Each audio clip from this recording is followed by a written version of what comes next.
ಹಣ ನೋಡಿದ್ರೆ ಹೆಣನೂ ಕೂಡ ಬಾಯಿ ಬಿಡುತ್ತೆ ಅನ್ನೋ ಒಂದು ಮಾತಿದೆ. ಎಂಥ ವಿಪರ್ಯಾಸ ನೋಡಿ.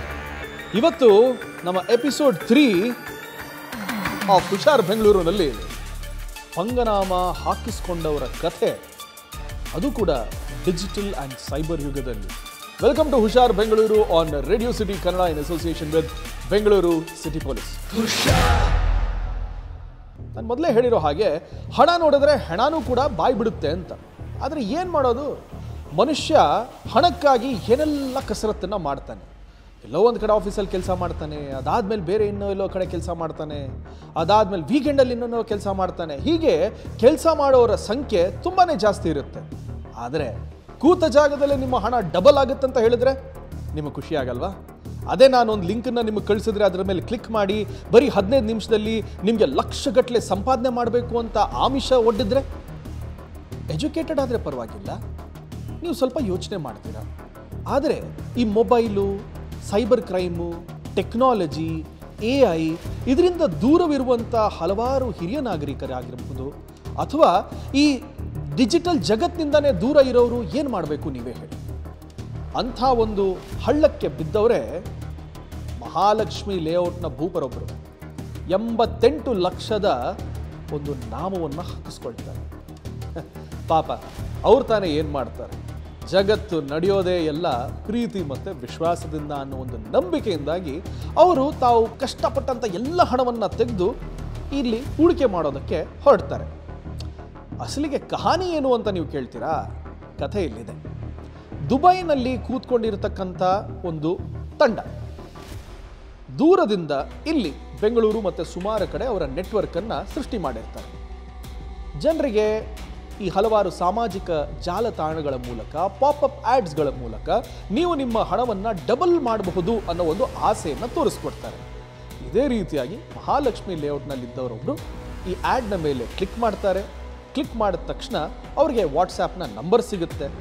ವಾಟ್ಸ್ಯಾಪ್ನ ಅಡ್ಮಿನ್ ಇವರಿಗೆ ಕಾಂಟ್ಯಾಕ್ಟ್ ಮಾಡಿ, IPOನಲ್ಲಿ ನೀವು ಸಬ್ಸ್ಕ್ರಿಪ್ಷನ್ ಮಾಡಿದರೆ ನಿಮ್ಮ ಹಣ ದುಪ್ಪಟ್ಟಾಗುತ್ತೆ, ಯಾಕೆ ನೀವು ಹಣವನ್ನು ಹಾಕಿ ನಿಮ್ಮ ಹಣವನ್ನು ಡಬಲ್ ಮಾಡಬಾರ್ದು ಅನ್ನೋ ಒಂದು ಆಸೆಯನ್ನು ತೋರಿಸ್ತಾರೆ. ಈಗ ₹1 ಹಾಕಿದರೆ ನಿಮಗೆ ₹100 ಸಿಗುತ್ತೆ ಅಂತ ಹೇಳಿದಾಗ, ಲಕ್ಷಗಟ್ಟಲೆ ಹಾಕಿದರೆ ಕೋಟಿಗಟ್ಟಲೆ ಸಿಗ್ತಾರೆ ಅನ್ಬೇಕಾದ್ರೆ ಸುಮ್ಮನಿರ್ತಾರ? ಪಾಪ ಇವರು ಕೂಡ ಅವ್ರನ್ನ ನಂಬಿ ಹಣವನ್ನು ಹೂಡಿಕೆ ಮಾಡ್ತಾರೆ. 1 ವಾರದ ಕಾಲ ಮಾತುಕತೆ ನಡೆಯುತ್ತೆ. ನನ್ನ ಹಣ ಏನಾಯಿತು ಸ್ವಾಮಿ ಅಂತ ಬಾಗಿಲು ಬಡದ ಹಾಗೆ ಪದೇ ಪದೇ ಆ ಒಂದು ನಂಬರ್ಗೆ ಟ್ರೈ ಮಾಡ್ತಾರೆ. The number you are trying to call is currently switched off. The number you are trying to call is disconnected. The number you are trying to call is currently not reachable. Please try again later.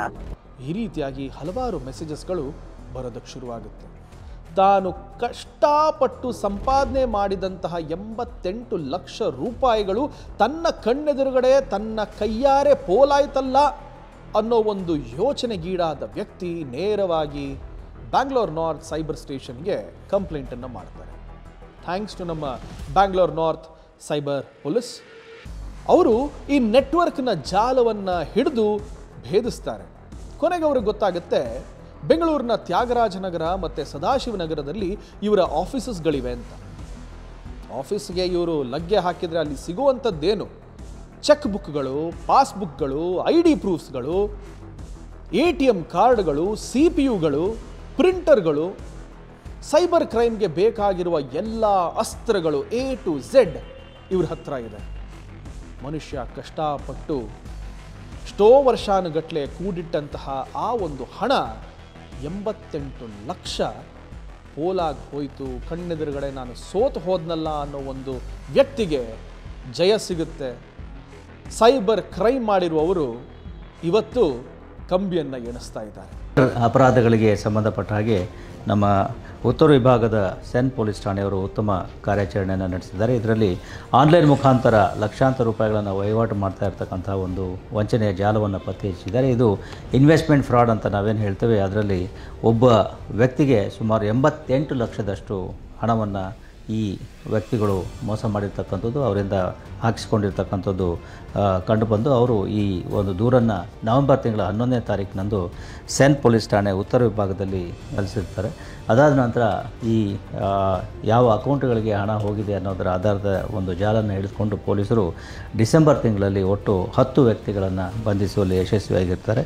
CRP ಪೋರ್ಟಲ್ನಲ್ಲಿ ಸುಮಾರು 1467 ದೂರುಗಳು ಈ ಅಕೌಂಟ್ಗಳಿಗೆ ಸಂಬಂಧಪಟ್ಟ ಹಾಗೆ ಇದುವರೆಗೆ ದಾಖಲಾಗಿರ್ತಕ್ಕಂಥದ್ದು ಕಂಡುಬಂದಿದೆ. ಬೆಂಗಳೂರು ನಗರದ ಉತ್ತರ ವಿಭಾಗದಲ್ಲಿ ಸುಮಾರು 15 ಈ ರೀತಿಯ ದೂರುಗಳು ಬಂದಿರತಕ್ಕಂಥ, ಅಂದರೆ ಅಷ್ಟು ದೂರುಗಳು ಇದರ ಮೇಲೆ ಬಂದಿದ್ದು, ಆ ಅಕೌಂಟ್ಗಳಲ್ಲಿ ಅಷ್ಟು ಹಣ ವರ್ಗಾವಣೆಯಾಗಿರೋದು ಕಂಡುಬಂದಿದೆ. ಸತ್ಯದ ಅಥವಾ ಜಾಲದ ಮೇನ್ ಕಿಂಗ್ ಪಿನ್ಸ್ ಏನಿದ್ದಾರೆ ಅವರು ದುಬೈನಲ್ಲಿ ಕೂತ್ಕೊಂಡು ಈ ರೀತಿ ಕಾರ್ಯಾಚರಣೆ ಮಾಡಿರ್ತಕ್ಕಂಥದ್ದು ಈ ತನಿಖೆಯಲ್ಲಿ ಗೊತ್ತಾಗಿದೆ. ಉಳಿದಂತೆ ಆರೋಪಿಗಳು, ಈ 10 ಜನ ಆರೋಪಿಗಳು ಯಾರು ಸಿಕ್ಕೊಂಡಿದ್ದಾರೆ ಅವರೆಲ್ಲ ಬೆಂಗಳೂರಿನವರೇ ಆಗಿದ್ದು ಅವರುಗಳನ್ನು ಈಗ ನ್ಯಾಯಾಂಗ ಬಂಧನಕ್ಕೆ ಕಳಿಸಲಾಗಿದೆ. ಇದೇ ಥರ ಹಲವಾರು ರೀತಿಯಾದ ಕ್ರೈಮ್ ಕಥೆಗಳನ್ನು ಹೊತ್ತು ರೇಡಿಯೋ ಸಿಟಿ ಕನ್ನಡ ಹಾಗೂ ಬೆಂಗಳೂರು ಸಿಟಿ ಪೊಲೀಸ್ ನಿಮ್ಮ ಮುಂದೆ ಬರುತ್ತೆ. ಅಲ್ಲಿಯವರೆಗೂ ಕೂಡ ಹುಷಾರ್ ಬೆಂಗಳೂರು. ನಾನು ನಿಮ್ಮ ವಿಶ್ವಾಸ್ ಕಾಮತ್.